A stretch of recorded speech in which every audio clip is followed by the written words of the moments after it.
नमस्कार, मैं हूं संजय शर्मा। आप देख रहे हैं 4 PM न्यूज़ नेटवर्क। आप ज्योतिष को माने या ना माने, मैं मानता हूं और इसलिए मैं अपने यहाँ ज्योतिष का एक कार्यक्रम करता हूं राजीव नारायण जी का। और आप पिछले 3, 4, 5 महीने जब से मैं कर रहा हूं, आप वो कार्यक्रम देखेंगे तो आप पाएंगे कि उसकी लगभग हर बातें सही होती जा रही हैं। राजीव जी से मेरी मुलाकात दिल्ली में हुई थी। मैं एक मिनिस्टर क्या एक्स मिनिस्टर के यहाँ गया था लंच पे। बड़े पावरफुल रहे हैं वो। तो उन साहब के यहाँ राजीव जी मिले मुझे। और राजीव जी ने मुझसे कहा ज्योतिष की, तब तक मैं अपने चैनल पे कोई ज्योतिष का प्रोग्राम नहीं करता था। तो मैंने उनसे कहा कि इस तरह के जब तक चीज़ें पुष्ट ना हो तब तक मैं थोड़ा संकोच करूंगा। तब राजीव जी ने मुझे अपने कुछ ट्वीट दिखाए थे जो उन्होंने अमेरिका के, भारत की राजनीति के किए थे। और ये कहा था देखिए, ट्वीट में बैक डेट में आप ट्वीट कर नहीं सकते। तो उन्होंने कहा ये 10-12 ट्वीट देख लीजिए मेरे। उसमें एक नोटबंदी का भी ट्वीट था। और नोटबंदी होने के कुछ घंटे बाद ईमानदारी से मुझसे पूछें तो मैं भी अचंभित था और मुझे लगता था कि ये मोदी जी ने बहुत शानदार काम कर दिया। जैसे अनाउंसमेंट हुआ होगा रात के 8 बजे, और मेरी प्रतिक्रिया 9-10 बजे की थी कि बहुत अच्छा काम कर दिया ये तो। मुझे लग रहा था कि काला धन वाला धन वाकई में आ जाएगा, या जैसे सभी थे उस दिन तो 2 घंटे के अंदर तो सभी अचंभित थे। लेकिन राजीव जी ने 2 घंटे के अंदर ट्वीट कर रखा था कि ये फैसला सरकार के बड़े खिलाफ जाएगा। इस तरह के बहुत सारे ट्वीट थे। तो फिर उन्होंने मुझसे उस समय जून की बात रही होगी, तब कहा कि अगस्त से साहिब के दिन बुरे शुरू होंगे। मतलब प्रधानमंत्री जी के खराब दिन शुरू होंगे अगस्त से। तो मैंने उनसे पूछा कि आप मुझसे कह रहे हैं इंटरव्यू का, तो आप अगर तार्किक वे में कह सकें तो हम करते हैं। तो उन्होंने इंटरव्यू किया और पहला जो था, मुझे आज तक याद है, थंबनेल था कि अगस्त से साहिब के बुरे दिन शुरू। अब ये सारी बातें मैंने आपको इसलिए बताई कि आप रिकॉल करिए, दिमाग को जोर लगाइए। अगस्त से यानी लगभग अगस्त, सितंबर, अक्टूबर, नवंबर। नवंबर शुरू होने जा रहा है, अक्टूबर चल रहा है। तो यानी 3-4 महीने में आप जो फैसले हैं, जो प्रधानमंत्री जी के फैसले हैं, जो भारतीय जनता पार्टी के फैसले हैं, पूरा जोर लगा के देखिए कि उसमें कोई भी फैसला ऐसा है जो पार्टी के हित में है। एक के बाद एक घटनाएं याद कर लीजिए। लगातार ऐसा हो रहा है कि भारतीय जनता पार्टी सीधा अपना पैर जाके कुल्हाड़ी पे मार दे रही है। ऐसे नहीं कुल्हाड़ी पैर पे गिर गई, या पैर ही कुल्हाड़ी में मार दे रहे हैं। राजीव जी ने यह भी कहा था कि जनई संसद है, ये बड़े अशुभ काल में बनी है। तो उनका स्थापना की है वो काल बड़ा खराब है। और जो जो उन्होंने कहा था कि जब राजा इसमें पूजा करेगा तो विघ्न बाधाएं पैदा होंगी। ये उन्होंने, सोचिए आपकी संसद का उद्घाटन शुरू नहीं हुआ, उन्होंने कह दिया। और जब संसद का उद्घाटन हुआ उसी दिन हमने देखा कि कैसे खिलाड़ियों को घसीटा गया, कैसे उसी अगले दिन 24 घंटे बाद उज्जैन महाकाल की 700-800 करोड़ की जो प्रतिमाएं थी वो गिर गई, एक हवा में गिर गई, तूफान में गिर गई। और ऐसी कई घटनाएं, रेल दुर्घटना हो गई थी, कई 200-300 लोग मर गए। तो मुझे उनकी वो सब बातें आज याद आ रही, याद इसलिए आ रही कि वाकई में एक के बाद एक घटना ऐसी हो रही है जो प्रधानमंत्री जी को परेशान कर रही है। ताजा घटना यह है कि जब नीतीश बाबू ने जाति जनगणना की बात करी, तो पूरे पूरे देश में जाति जनगणना के मामलों में पिछड़ों और दलितों के बीच चेतना का संचार हुआ। उन्हें समझ आया कि तो वाकई में ये 3, 4, 5% जाति वाले लोग हमारा हक मार रहे हैं, हमारा शोषण कर रहे हैं। और बात भी सही थी। आप सोचिए कि अगर 70-80% आबादी हो पिछड़ों की, और 4%, 5% वाला कोई व्यक्ति जिसकी जाति हो, वो आदमी मुख्यमंत्री बना बैठा हो। या फिर जैसे राहुल गांधी ने संसद में सवाल उठाया कि 5% बजट, मतलब 95% जो बजट बजट तय करते हैं उसमें से सिर्फ 3 पिछड़ी जाति के हैं, बाकी सब ऊंची जाति के हैं। और अब तो राहुल गांधी ने कमाल कर दिया, मीडिया से पूछ लिया, पत्रकारों से पूछ लिया कि आप में से दलित कितने हैं, पिछड़े कितने, हाथ खड़े करिए। तो वाकई में सन्नाटा छा गया, क्योंकि हम जिस पेशे में आते हैं उसमें भी पिछड़े और दलितों की संख्या कम है। इसका मतलब देश में कहीं कोई लाइन ऐसी हो रही है, कोई ऐसी लाइन खींची जा रही है जिसमें पिछड़े और दलितों को किनारे किया जा रहा है। वो मुख्य स्ट्रीम में, या ये कहें कि जो प्रभावशाली भूमिका है उसमें नहीं आ पा रहे हैं। और इंडिया गठबंधन इसको लगातार उठा रहा है, जोर शोर से उठा रहा है। ये परेशानी भरी बात है। प्रधानमंत्री जी गड़बड़ा गए। उन्होंने कहा कि हिंदुओं को बांटा जा रहा है, मेरी तो जाति सिर्फ गरीब है। तो लोगों ने उनको ट्रोल किया कि कितने गरीब प्रधानमंत्री हैं, सिर्फ 10 लाख का सूट पहनते हैं, सिर्फ लाखों के सूट दिन में 5-6 बार बदलते हैं, अपने चलने के लिए हजारों करोड़ का जहाज खरीदा है गरीब ने। ये गरीब ने बैठने के लिए हजारों करोड़ की एक नई पार्लियामेंट बना दी जिसकी जरूरत नहीं है, और फिर लाइन लगा के लोगों ने ट्रोल किया कि कितना गरीब है हमारा प्रधानमंत्री।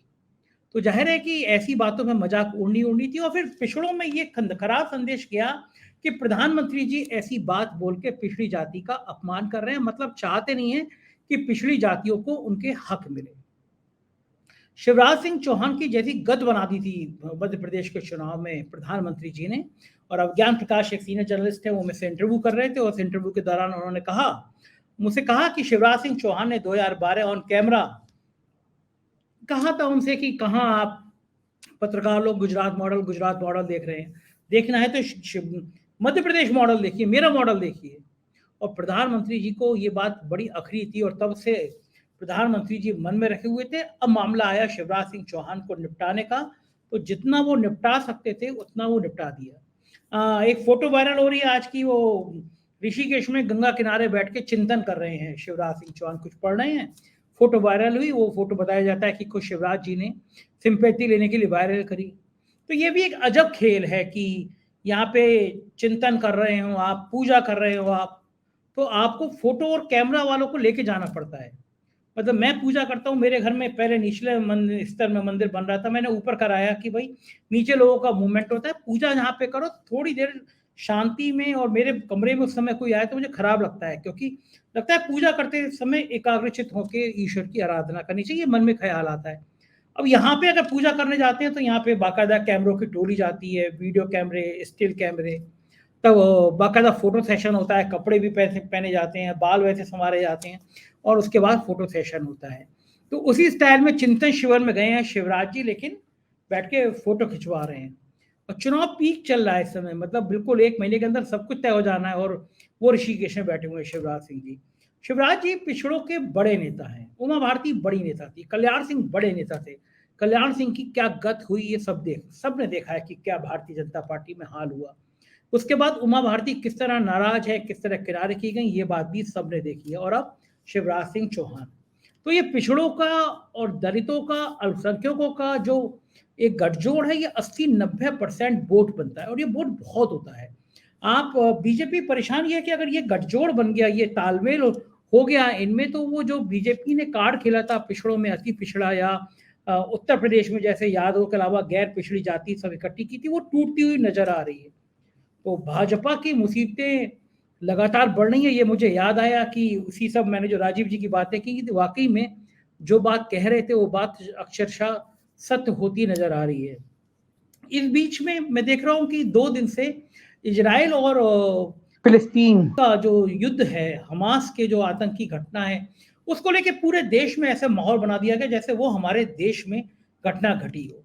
हमास ने जो हमला किया वो निंदनीय है, और मेरा यकीन है, और मेरा पुख्ता यकीन है कि जो अल्लाह को मानता है, जो सच्चा मुसलमान है, इस तरह वो महिलाओं पे हमला नहीं कर सकता, महिलाओं के वस्त्र नहीं उतार सकता, इस तरह बेदर्दी तरीके से किसी की हत्या नहीं कर सकता। और सिर्फ इस्लामी नहीं, कोई भी हिंदू धर्म हो, सिख धर्म हो, ईसाई हो, बौद्ध हो, कोई भी हो, किसी भी धर्म में मुझे नहीं लगता कि कोई जो धर्म को मानने वाला है वो हिंसा कर सकता है। तो ये इसको एक मजहबी रंग देने की कोशिश हमारी गोदी मीडिया और देश में की जा रही है। कोई भी तरीका हो, हिंदू मुसलमान का टेस्ट आना ही चाहिए। तो प्रधानमंत्री जी भी कसर नहीं कर रहे हैं, उनकी इजराइल के प्रधानमंत्री ने बात करी, 2 राष्ट्राध्यक्ष आपस में बात कर रहे हैं, इसमें ट्वीट करने की कोई बात नहीं, लेकिन तुरंत ट्वीट किया। उनको पता है कि उनके भक्तजन ट्वीट पढ़ेंगे, वो हमास के फोटो वायरल करने लगे। और एक गोदी मीडिया के एंकर तो इस तरह की चीजों के लिए, जैसे कुत्ता अपनी रोटी के लिए बिल्कुल तरसता है कि उसको एक मीट का टुकड़ा दे दो, पागल हो जाएगा, तो ऐसी गोदी मीडिया के एंकर जो हैं, हम तड़पते रहते हैं, उनको हिंदू मुसलमान का एंगल दे दो। मेरे ख्याल से जो मुकेश अंबानी जी के चैनल है, वो तो इससे सबसे आगे दौड़ते हैं कि कहीं से हिंदू मुसलमान का कुछ टुकड़ा मिल जाए। तो फिलिस्तीन के और इजराइल के झगड़े को, हमास के झगड़े को, आतंकी घटना को, जो एक क्षेत्र के लिए, एक क्षेत्र पे अपने कब्जे के लिए उसको मुसलमानों का ट्विस्ट देने में शुरू कर रहे हैं कि मुसलमान इतने निर्दयी होते हैं। और पूरे आप देखिए गोदी मीडिया, बीजेपी के नेता इसमें लगे हुए हैं। ये सब चल रहा था, लेकिन सबसे बड़ा झटका चंद्रचूड़ साहब ने दे दिया। और चंद्रचूड़ साहब ने जो झटका दिया, हम वो, मैं फिर वो राजीव जी के मुझे जिक्र याद आएगा। चंद्रचूड़ साहब ने जिस दिन शपथ ली, उसके तत्काल बाद राजीव जी ने शो करके कहा था कि ये जिस काल में शपथ ली गई है वो काल बताता है कि चंद्रचूड़ के कड़े फैसलों से सरकार को पसीना आ जाएगा। चंद्रचूड़ वो फैसला लिखेंगे जिससे भारत उनको याद रखेगा, इस देश के लोग उनको याद रखेंगे, वो इतिहास बना देंगे। और बात सही है, चंद्रचूड़ जो फैसला ले रहे हैं उसने इस देश के जनमानस में एक भरोसा तो पैदा किया है, ये भरोसा जगाया कि वास्तव में सुप्रीम कोर्ट बिका नहीं है। वरना सुप्रीम कोर्ट में हमने वो दौर भी देखा है कि सुप्रीम कोर्ट के चीफ जस्टिस पर एक महिला ने आरोप लगाया, छेड़खानी का आरोप लगाया। अब किसी पे भी लगता है तो आदमी बैकफुट पे हो जाता है, चीफ से जज मुख्य न्यायाधीश पे लगा तो बेचारे वो भी बैकफुट पे हुए।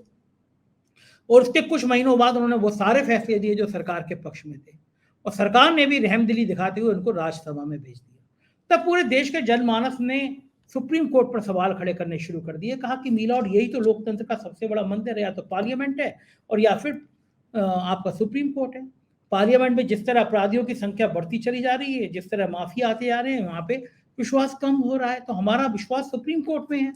और सुप्रीम कोर्ट के ऐसे फैसले आएंगे तो निश्चित रूप से लग जाएगा कि सरकार मैनेज करती है। लेकिन फिर एक ऐसे जज आए चंद्रचूड़ साहब के रूप में कि जिनके फैसलों से ये संदेशा गया कि कम से कम इस जज को सरकार मैनेज नहीं कर पाएगी।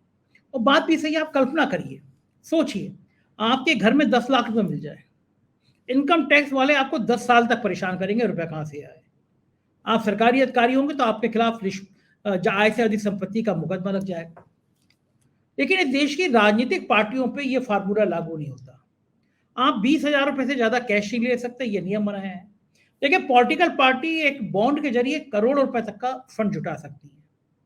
क्यों क्यों जुटा सकती हैं? आखिर समस्या क्या है? क्यों गोपनीय रखा जाए? इलेक्टोरल बॉन्ड कौन खरीद रहा है, कौन किसको दे रहा है, ये बात सार्वजनिक क्यों नहीं चाहिए? ऐसी इस बॉन्ड के पीछे क्या खेल है जिसको बीजेपी और सरकार छुपाना चाहती है? अरुण जेटली साहब ने 2017 में बहुत बढ़िया कानून के तहत ये सब सारा खेल कर दिया। आप सोचिए, 9,000 करोड़ से ज्यादा का चंदा मिला, उसमें से भी 5-6 हजार करोड़ केवल भारतीय जनता पार्टी को, और कोई आरटीआई के दायरे में नहीं आता। लेकिन कांग्रेस को कितना धन मिला ये बीजेपी बड़े आराम से मालूम कर सकती है, मोदी जी बड़े आराम से मालूम कर सकते हैं, क्योंकि बैंक को, वो भी केवल स्टेट बैंक के पास इसका केवाईसी के जरिए आपका पूरा डेटा रहता है। कोई साधारण आदमी मालूम नहीं कर सकता, मतलब सरकारी एजेंसी यानी एसबीआई के चेयरमैन, एसबीआई के लोग मालूम कर सकते हैं। मतलब जब सरकार जब चाहेगी तब मालूम कर लेगी कि कांग्रेस को किसने कितने पैसे दिए, मायावती को किसने दिए, केसीआर को कितने दिए, समाजवादी पार्टी को कितने दिए, और जिसने दिए फिर वो अपना धंधा नहीं कर सकता। फिर उसके घर इनकम टैक्स पहुंच जाएगा, फिर उसके घर ईडी पहुंच जाएगी, फिर उसके घर सीबीआई पहुंच जाएगी। ऐसे में व्यापारी को लगता है कि मैं क्यों पड़ूं पछड़े में। व्यापारी कहेगा भैया आप कैश ले जाइए जितना ले जाना चाहिए, मैं बॉन्ड वॉन्ड के जरिए नहीं दे पाऊंगा। लेकिन बड़ा सवाल यह है कि जो जानकारी सामने आई उससे पहले पता चला कि चुनाव जब होते हैं किसी राज्य में, उसके 1 महीने पहले हजारों करोड़ के बॉन्ड खरीद लिए जाते हैं। मतलब रूटीन में नहीं खरीदेंगे, रूटीन में मान लीजिए ये चुनाव नहीं है तो बॉन्ड खरीदे जाएंगे 100 करोड़, 40 करोड़, 20 करोड़ के। चुनाव आगे तो यही बॉन्ड एकदम 1000 करोड़ के, 500 करोड़ के, 800 करोड़ के। तो ये खेल है क्या है? उसका मतलब कोई हजारों करोड़ का पैसे का लेन देन होता है चुनाव से पहले। और फिर चुनाव में आप देख सकते हैं कि खर्चे कितने होते हैं। जो रैलियां होती हैं बीजेपी की, एक एक रैली करोड़ों रुपए की होती है। आप पूरा उनका ऑडिट उठा के देख लीजिए, कहीं जिक्र नहीं होगा। चुनाव शुरू होंगे, आप देखिएगा मध्य प्रदेश और राजस्थान के चुनावों में प्रधानमंत्री की एक रैली करोड़ों रुपए की होती है। लेकिन बीजेपी का जब आप लेखा जोखा देखेंगे तो उसमें कहीं आप ये पाएंगे, लगेगा आपको प्रधानमंत्री जी की सारी रैलियां कुछ ही लाखों, कुछ ही करोड़ में होकर चली गई। तो ये सुविधा केवल सरकार के लोग ही क्यों बनाए और उसका मजा लें? सवाल ये कि अब देश में एक पारदर्शिता होनी चाहिए। कौन पैसा कहाँ किसको दे रहा है, अगर ये आम आदमी को चाहिए, आम आदमी का मालूम करना चाहते हैं, मेरा मालूम करना चाहते हैं, हमारे दर्शकों को मालूम करना चाहते हैं, तो पॉलिटिकल पार्टियों को भी ये चाहिए कि वो उसकी जवाबदेही बने।